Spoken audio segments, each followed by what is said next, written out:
y vamos a platicar precisamente con el presidente del instituto, a ver en qué etapa vamos, cómo va todo este proceso, porque estamos hablando de que para el primer domingo de junio tienen que estar las personas votando. Presidente, un gusto saludarlo esta mañana, muy buenos días. Muy buenos días, Edgar Lino.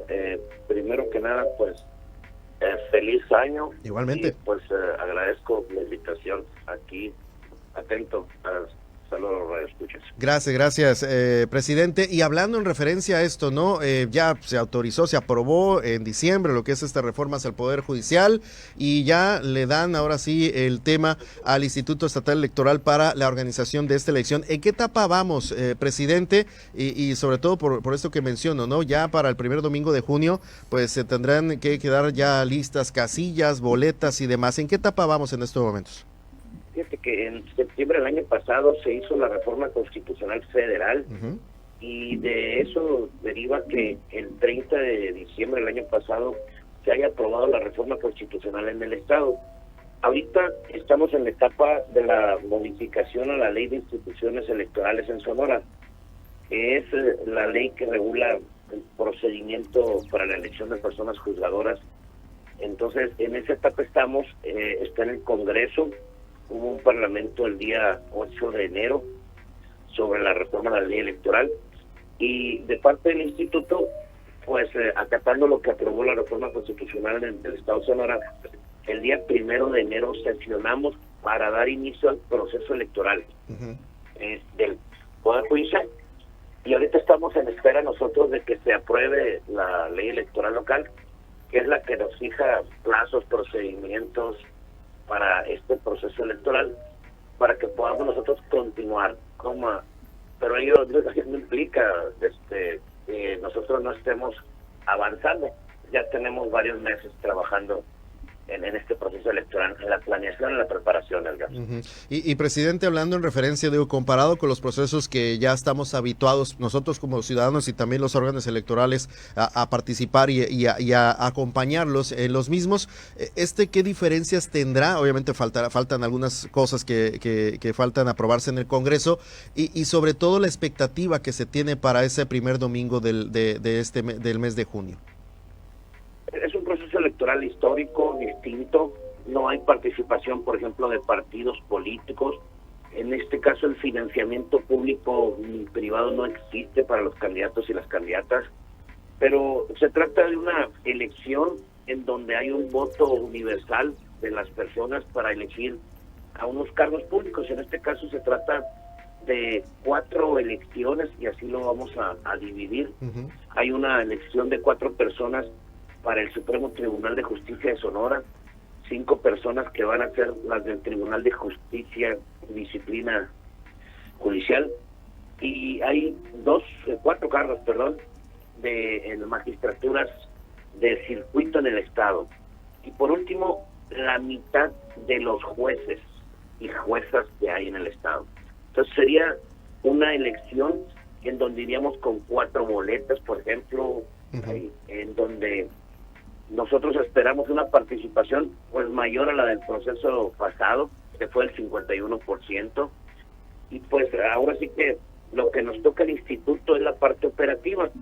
Una vez que el Congreso nos remita la lista de candidatos, nosotros procederemos a la elaboración de las boletas electorales, a instalar los consejos necesarios y a participar con el Instituto Nacional Electoral en la instalación de las casillas que le llamamos, para que todos estén listos a ir a votar el día 1 de julio. Ya se sabe, presidente, cuántos candidatos y candidatas para estas personas juzgadoras va a haber en estas 4 boletas que le van a entregar al ciudadano. Fíjese que según el procedimiento que establece la propia ley electoral, señala que serán 6 candidatos o candidatas por cargo. Es decir, hay 4 personas que van a ser postuladas para las magistraturas del Supremo Tribunal. Por cada uno de esos cargos habrá 6 candidatos. Y así será por cada una de las demás elecciones. Ok.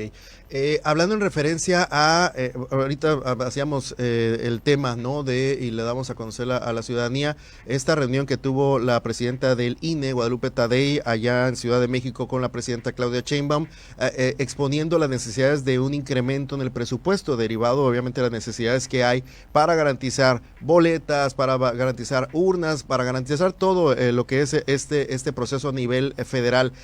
Y preguntar cómo andamos acá en el caso del estado de Sonora. Va a requerirse, presidente, un presupuesto extraordinario del que ya se tenía autorizado por parte del Congreso de Sonora. ¿Cómo vamos con ese tema? Sí, el presupuesto que solicitamos nosotros fue en el mes de septiembre. En ese entonces no había todavía ni una reforma electoral. Entonces, nosotros estamos esperando que se apruebe la ley electoral aquí en Sonora para que podamos solicitar vía una ampliación presupuestal el presupuesto necesario. En el caso de INE, el impacto que tuvo la reducción era que, por ejemplo, se instalan 170,000 casillas en el país y la reducción presupuestal pues está planteando instalar 73,000. Para el caso de Sonora son 3,899 casillas las que se instalan y estamos pensando en coordinación con el INE instalar alrededor de 1,700, por ejemplo. Entonces, creo que debemos hacer un planteamiento de un presupuesto austero, pero estrictamente necesario para cumplir con la obligación de organizar la elección. Sí, y hablando de ese presupuesto, presidente, obviamente falta obviamente las aprobaciones, pero más o menos ya están estimando cuánto podría ser. Mencionaban allá a nivel federal hasta 1,000 millones de pesos. En el caso de aquí de Sonora, ¿tienen estimaciones? ¿Cuánto se requeriría? Estamos por terminar la presupuestación. Calculamos que en unos 5 o 7 días ya estaremos en posibilidades de poder plantear una ampliación presupuestal y tener los datos precisos. ¿Por qué no en este momento, Edgar? Porque estamos esperando a que el INE defina, por ejemplo, cómo va a ser la boleta para la elección de jueces y juezas aquí en Sonora. Sí. Y son detalles así técnicos mínimos que nos van a afectar en el proceso, pero creo que en una semanita estaremos listos. Ya estaré preparado con eso. Y presidente, digo, ya hablándolo esto a título personal, creo yo que uno de los retos principales, o igual usted me puede compartir su comentario, para los institutos, tanto a nivel nacional como también aquí el caso de Sonora, el Instituto Estatal Electoral, es que la gente entienda cómo votar, porque regularmente ya estamos hechos, los mayores de 18 años, cómo nos entrega la boleta y cruzar, ¿no?, al candidato o candidata a nuestra elección. Aquí va a ser otra modalidad, como vimos las boletas que se autorizaron a nivel federal, suponemos que va a ser algo similar acá en el estado de Sonora, y va a ser un reto también hacerle comprender al ciudadano cómo debe votar en tan poco tiempo. Estamos hablando de que ya para el primer domingo de junio la gente va a estar acudiendo a las urnas. Es un reto también esto para ustedes y para toda la ciudadanía, ¿no?, entender esta nueva etapa. Sí, Edgar, tenemos 140 días nosotros para organizar este proceso. Estamos desde hace ya tiempo preparando y planeando todo. Evidentemente la capacitación para la ciudadanía la tendremos que dar nosotros y para ello estaríamos realizando una difusión masiva de cómo votar. Una vez que ya probemos los listados de candidatos, nosotros nos abocaremos a esa parte que es importante, porque no estaría tan complejo, Edgar. Sería, haz de cuenta, en una boleta para la magistratura del Supremo Tribunal de Justicia de Sonora habrá 24 candidatos, pero estarán divididos, por ejemplo, por género. Estarán las listas de hombres y las listas de mujeres, en donde elegirás, por ejemplo, a 2 de cada género. Entonces, no será tan complicado, sino que simplemente habrá que preparar la capacitación correspondiente. Presidente, yo tengo una duda. Por ejemplo, yo sé que ustedes son los encargados de la logística de cómo prepararnos para votar. Mi duda es, ¿cómo nosotros conoceremos a los candidatos? ¿Habrá campaña de información de qué candidatos son? Sí, Edgar, esa es una obligación en la que el instituto tendrá que cumplir cabalmente, porque el día 20 de marzo, por ejemplo, el Congreso del Estado nos deberá de remitir la lista de candidatos y nosotros tendremos que tener lista una plataforma para dar a conocer los perfiles de las candidatas y los candidatos, la totalidad de ellos, a más tardar cuando inicien las campañas, que esto sería el 29 de abril. Es decir, realizaremos una difusión masiva nosotros de los perfiles de los candidatos y las candidatas a partir de que inicien las campañas electorales, que dura 30 días, es decir, del 29 de abril al 28 de mayo. Presidente, hablando en referencia a este reto también que se tiene de alcanzar o superar la participación ciudadana que se registró en el 2024 y sobre todo con todo lo que ha ocurrido a nivel nacional, lo que es todo este tema que sigue todavía no en boga, la cuestión esta de la oposición que señala, ¿no? El tema del Poder Judicial, las reformas que no son buenas, etcétera, lo que sea. Al final de cuentas a ustedes les corresponde ya la organización de las elecciones, pero sí cree usted, y eso no sé si lo puede hablar a título personal o como ya obviamente como figura como presidente del instituto, que se pueda alcanzar este porcentaje de participación ciudadana, sobre todo, insisto, por lo corto del tiempo que queda, presidente.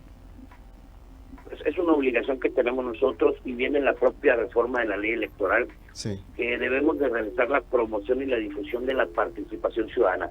Recuerda aquí que no hay participación de los partidos políticos, entonces la obligación es total para el instituto, en donde nosotros tendremos que acudir en coordinación con el Instituto Nacional Electoral a escuelas, a medios masivos de comunicación, a las plataformas y redes sociales, a, por ejemplo, las cámaras empresariales que nos apoyaron en el proceso pasado, a realizar esa promoción. Y creo que pues es una obligación y un reto para los sonorenses superar la participación del proceso pasado. Creo que sí lo podemos lograr. Pues así lo esperamos también de esta manera. Yo le agradezco mucho, presidente, estos minutos para Número Uno Noticias. Vamos, si nos lo permite, a estarlo acompañando durante todas estas etapas que se viene, un proceso inédito, histórico aquí en nuestro estado de Sonora, y también pues igual coadyuvando para que la gente vaya comprendiéndolo, entendiéndolo y las etapas que se vienen. Ahí estamos pendientes aquí como siempre en Número Uno Noticias. Presidente, le mando un abrazo, muchísimas gracias. Muchas gracias, Edgar. Saludos, Nino, y un saludo a todos los radioescuchas y a la orden para cuando se ocupe. Gracias, igualmente.